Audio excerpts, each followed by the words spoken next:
ஜாதகம் வந்து உண்மைதான். என்ன ரீசனுக்கு வந்து இப்போ நான் சொல்கிறனால வந்து அதை நீங்கள் நம்பணும் அப்படிங்கிறது கிடையாது.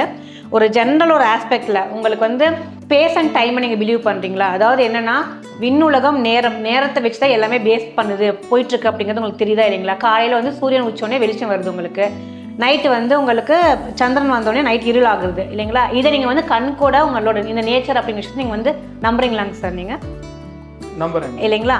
அப்போ இதை நம்பும்போது நம்மளுக்கான பிறப்பு நேரம் காலையா மாலையா இல்லை மதியமா அப்படிங்கும்போது உங்களுக்கு நம்ம இங்கே எந்த பிளானெட்டில் இருக்கிறோம்? ஏர்த்தில் இருக்கிறோம், பூமி மேலே உட்காந்துட்டு இருக்கோம். நம்மளுக்கு கண்ணுக்கு தெரியக்கூடிய 2 பிளானெட் எது அப்படின்னு பார்த்தீங்கன்னா சூரியனும் சந்திரனும் இல்லைங்களா? இது 2 மட்டும் தான் உங்களுக்கு நம்மளுக்கு கண்கூடியே பார்க்கக்கூடியது. மற்ற கிரகங்களை வந்து நம்மளால் வந்து கண்ணால் இங்கே உக்காந்துட்டு ஏர்த்லேருந்து அதை விசிபிளாக பார்க்க முடியாது. ஓகேங்களா?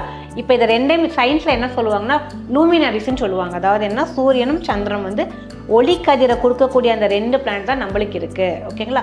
இப்போ இந்த 2 பிளானட்டும் நம்மளுக்கு எந்த அளவுக்கு உண்மை அப்படின்னு நம்ம கண் கூட நம்புகிறோமோ நம்ம நேரத்தை கட்டாயம் நம்பி தான் ஆகணும். ஏன் அப்படின்னா இப்போ இன்றைக்கி வந்து டேட் வந்து இன்றைக்கி 22 அப்படின்னா திருப்பியும் நம்ம பேக் டு 21 போக முடியுமா? இன்னிலிருந்து கட்டாயம் போக முடியாது. அப்போ அதே டைமில் தான் நேற்று வரக்கூடிய சூரியன் இந்த டைமுக்கு உதிச்சாரு, அப்போ இன்றைக்கும் அதே டைம்லேயே உதிக்கணும் அப்படிங்கிற கட்டாயம் கிடையாதுங்க. சேம் பேசிஸ், இந்த பேசிஸை வச்சு தான் நம்மளோட நேரமும் கூட.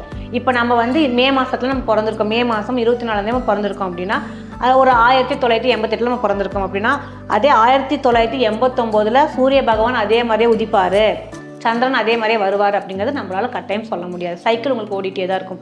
இதை பேஸ் பண்ணி பார்க்கும்போது உங்களுக்கு கட்டாயம் ஜாதகம் உண்மை தான் உங்களுக்கு. ஏன்னா ஜாதகத்தை எப்படி நம்ம வந்து டிராஃப்ட் பண்ணுறோம் நம்ம அப்படின்னு பார்த்தீங்கன்னா அந்த நேரம், அந்த குழந்தை எந்த நேரத்தில் பிறக்குதோ அந்த பிறக்கிற நேரத்தை எடுத்து தான் பண்ணுறோம். ஒருத்தவங்களுக்கு எனக்கு பிறந்த நேரமே எனக்கு தெரியாது அப்படின்னு நம்ம சொன்னோன்னீங்களே கட்டாயம் அவங்களுக்கு ஜாதகம் பார்க்கவே முடியாது.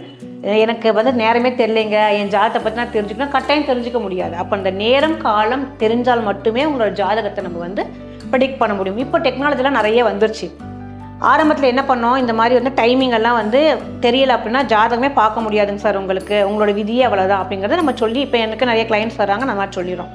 இப்போ என்ன பண்ணியாச்சு, இந்த டெக்னாலஜியில் டெவலப் ஆக என்ன ஆயிடுச்சு அப்படின்னு பார்த்தீங்கன்னா உங்களோட அது என்ன சொல்கிறது, இந்த மைண்ட் வந்து மெஷின் மைண்ட் ஆயிடுச்சு இல்லைங்களா? உங்களுக்கு நிறைய திங்கிங்கு கூகுள் பண்ணுறோம், நிறைய விஷயங்கள் நம்ம எடுத்து பார்க்குறோம். பழைய கதைகள், வேதத்துலேருந்து வரக்கூடிய புராணாஸ், புக்ஸ் இதெல்லாம் எடுத்து நம்ம பார்க்கும்போது இந்த டைமை வந்து ஒரு ஈவெண்ட்டை வச்சு நம்ம முடிவு பண்ணுறோம். இப்போ என்னென்னா இப்போ நீங்கள் உங்களுக்கு ஒரு 25 இயர்ஸ் ஆகுதுன்னு வைங்களேன், இந்த 25 வயசில் உங்களுக்கான ஈவெண்ட் நடந்திருக்கலாம், நீங்கள் எப்போ ஸ்கூலிங் முடிச்சது உங்களுக்கு தெரிஞ்சிருக்கலாம், இதெல்லாம் உங்களுக்கு வந்து நேச்சுரலாக தெரியக்கூடிய விஷயம். காலேஜ் எப்போ போனீங்கன்னு தெரிஞ்சிருக்கலாம், மார்க் நல்லா ஸ்கோர் பண்ணிங்களா இல்லையாங்கிறது தெரிஞ்சிருக்கலாம். இதை பேஸ் பண்ணி உங்களோட டைமையும் கரெக்ட் பண்ண முடியும்.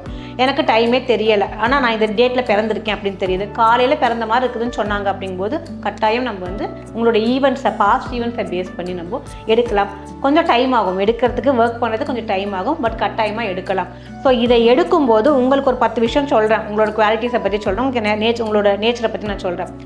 சொல்லும்போது ஒரு 10 விஷயத்தில் வந்து ஒரு 5 விஷயம் கிளிக் ஆகுது, ஆமாங்க அது கரெக்டாக இருக்குது அப்படிங்கும்போது அப்போ அந்த 5 விஷயம் கரெக்டாக சொல்கிறேன். எனக்கு ஏன் இன்னும் அந்த 5 விஷயத்தை இன்னொரு 5 விஷயம் சொல்ல முடியல அப்படின்னு பார்த்தீங்க அப்படின்னா நான் இன்னும் ஜோதிடத்தை ஃபுல்லாக கற்றுக்கல, இன்னும் அதை முழுக்க போகலை அப்படிங்கிறது தான் அர்த்தம். ஏன்னா ஜோதிடம் அப்படிங்கிறது ஒரு பெரிய கடல், உங்களுக்கு ஒரு பெரிய விஷயம். அதை நம்மளுக்கு வந்து வாழ்நாளே பத்தாது, கற்றுக்கணும் அப்படிங்கிற விஷயத்தில் வாழ்நாளே பத்தாது. நம்மளுக்கு என்ன, நம்மளோட நல்ல விஷயங்கள் என்னென்ன தெரிஞ்சுக்கணும் அப்படின்னு தெரியக்கூடிய விஷயங்கள் மட்டும் நீங்கள் ஜோதிடர்கிட்ட கேட்டு தெரிஞ்சுக்கிறது நல்லது.